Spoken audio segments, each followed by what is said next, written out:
সেই কোন ছোট্টবেলা থেকে দেখে আসছি আমার দাদু তার ছাগলটা অন্তপ্রাণ। ছাগলটারও বেশ বয়স, কিছু না হলেও 24 থেকে 25 বছর। সাধারণত ছাগলদের বয়স অত হয় না, কিন্তু কেন জানি না এই ছাগলটির বয়স 24 থেকে 25 বছর। দাদুর ভালোবাসার জন্যই হয়তো আজও এতদিন ধরে আমাদের সঙ্গে আছে।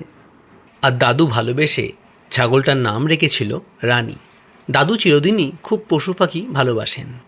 আর এই ছাগলটি যখন ছোট ছিল, ঠাকুমা হয়তো কোথাও থেকে একে কুড়িয়ে পেয়েছিলেন।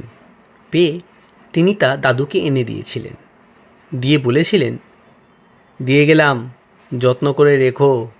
একদিন আমি থাকবো কি থাকবো না জানি না, এই ছাগলটাকে যত্ন করে রাখবে। হয়তো সেই কারণেই দাদুর ছাগলটির প্রতি এত ভালোবাসা। মানে বলতে গেলে ছাগলটি আমার দাদুর একদম ধ্যান জ্ঞান। আমিও ছোটোবেলা থেকে এই ছাগলটিকে দেখে আসছি। আজ আমার বয়স 20 বছর, আর আমি জন্মানোর 2 বছর পর ঠাকুমা মারা যান।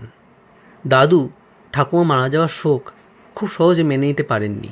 ওনারও শরীরটা অনেকাংশেই ভেঙে পড়ে তারপর থেকে। কিন্তু কেমন যেন ওই ছাগলটা আমার দাদুকে বাঁচিয়ে রেখেছেন।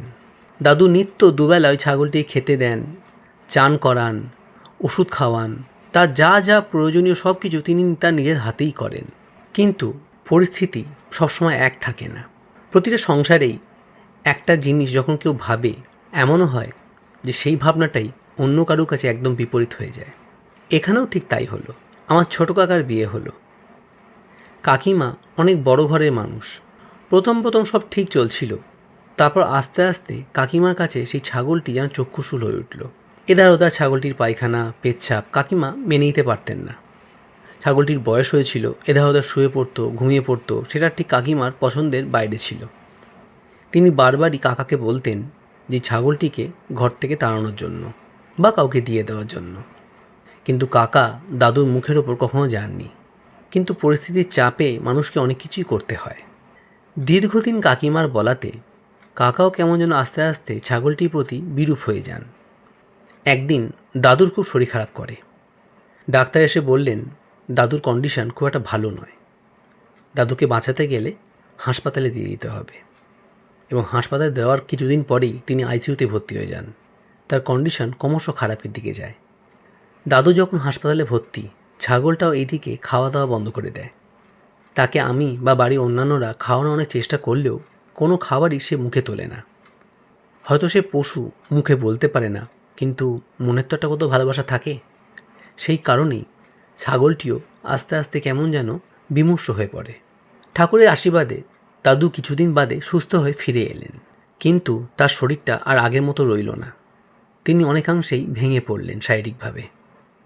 কিন্তু তাতেও সেই ছাগলটিকে দেখে উনি যেন একটু উৎফুল্ল হয়ে উঠতেন, এবং দাদুকে দেখার পর ছাগলটিও ধীরে ধীরে খাওয়া দাওয়া শুরু করলো। এই ঘটনার কয়েকদিন পরে বাড়িতে খুব অশান্তি হলো ছোটো কাকার সঙ্গে বাবার, এবং তাতে করে সিদ্ধান্ত হলো বাড়ি ভাগ হবে বা ছোটো কাকা বাড়ি থেকে বেরিয়ে যাবে।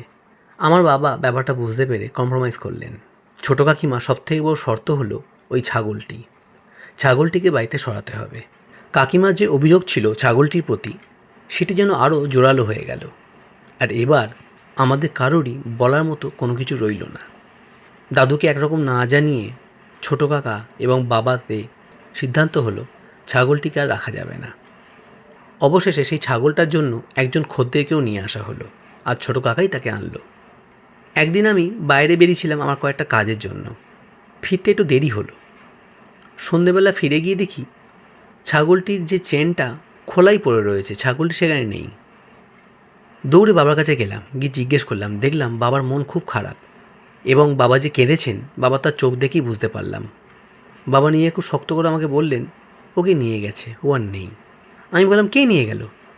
তো বাবা তখন বললেন, আমার ছোটো কাকার কোন বন্ধু, সে নাকি সেই ছাগলটিকে এসে নিয়ে গেছে আজ সকালে। আমিও মনের দিক থেকে খুব ভেঙে পড়লাম। ছোট্টবেলা থেকে যে প্রাণীটাকে দেখে এসেছি, ছোটোবেলায় যার পিঠে চেপে ঘুরতাম, যার সঙ্গে খেলতাম, একদিনের মধ্যে তাকে নিয়ে চলে গেল। দাদু দেখলাম ঘরের মধ্যে শুয়ে। দাদুর শরীরটা আস্তে আস্তে খারাপের দিকেই যাচ্ছে। খুব মনটা খারাপ হয়ে গেল। পরের দিন সকালে আমিও খোঁজ নিতে লাগলাম যে কোথায় সে ছাগলটাকে রাখা হয়েছে বা কে নিয়ে গেছে। অবশেষে খোঁজ পেলাম একজন ব্যক্তির।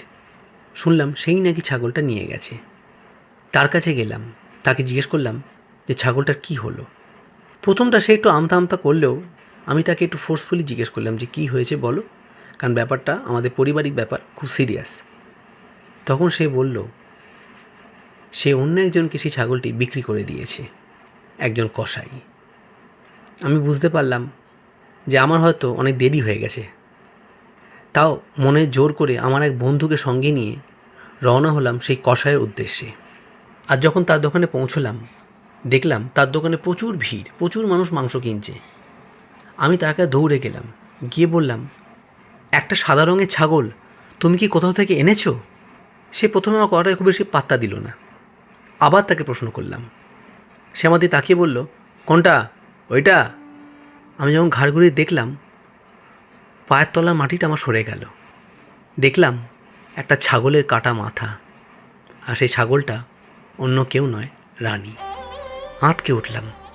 ওকে আর কোনো কিছু বলার মতো জায়গাতে আমি নেই।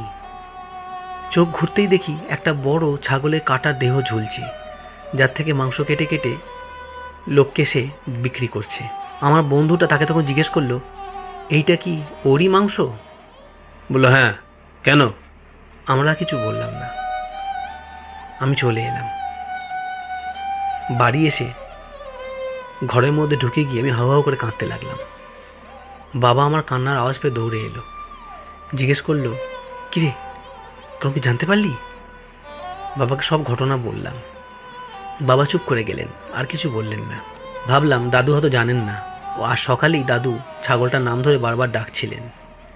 কেউ গিয়ে বলেনি সে কোথায়। একবার শুধু বলতে শুনলাম দাদুকে, এ রানী কোথায় গেল রে? রানী, রানী, রানী, কি জানি বাবা কোথায় গেলে। ব্যাস এইটুকুনি। তাও মনে জোর করে দাদুর কাছে গেলাম। দেখলাম দাদু চুপ করে ঘুমোচ্ছেন। আমি দাদুর পাশে গিয়ে বসলাম। ভাবলাম তাকে কিভাবে বলবো, বা তাকে বলাটা ঠিক কিনা। দাদুর হাতটা চেপে ধরলাম, আর সেই দিনের দ্বিতীয় ধাক্কাটা তখনই পেলাম। দেখলাম দাদুর হাতটা একদম বরফের মতো ঠান্ডা। সঙ্গে সঙ্গে দাদুর নাকের কাছে আঙুলটা ধরলাম, দেখলাম স্থির। চিৎকার করে বাবাকে ডাকলাম, বাবা দৌড়ে এলো। আরও কিছু মানুষজন দৌড়ে এলো, আমার ছোট কাকাও এলো, কাকিমাও এলো। কিছুক্ষণের মধ্যেই বাড়িতে কান্নার কোলাহল তৈরি হয়ে গেল। আমার দাদু চলে গেল, মানে দুজনেই একসঙ্গে গেল। এক অদ্ভুত মেলবন্ধন, এক অদ্ভুত ভালোবাসা। হয়তো একটা ছাগল, একটা মানুষ, কখনোই কোনো কম্প্যারিজন হয় না, কিন্তু তাতেও একটা অদ্ভুত ভালোবাসার নিদর্শন আমি দেখতে পেলাম। দাদু চলে যাওয়াতে আমার চোখ দিয়ে জল পড়ল না। আমি এটাই মনে মনে ভাবলাম, ঠাকুমা তো অনেক আগেই গেছেন, এবার দাদু আর দাদুর সাথে ছাগল রানী একসঙ্গেই গেল। বরং তারা এখন অনেক ভালো থাকবে। এখন আর তাদেরকে কেউ বাধা দেবে না, কেউ বিরক্ত করবে না। তারা তিনজন একসঙ্গে শান্তিতে আনন্দে থাকবে। ধন্যবাদ।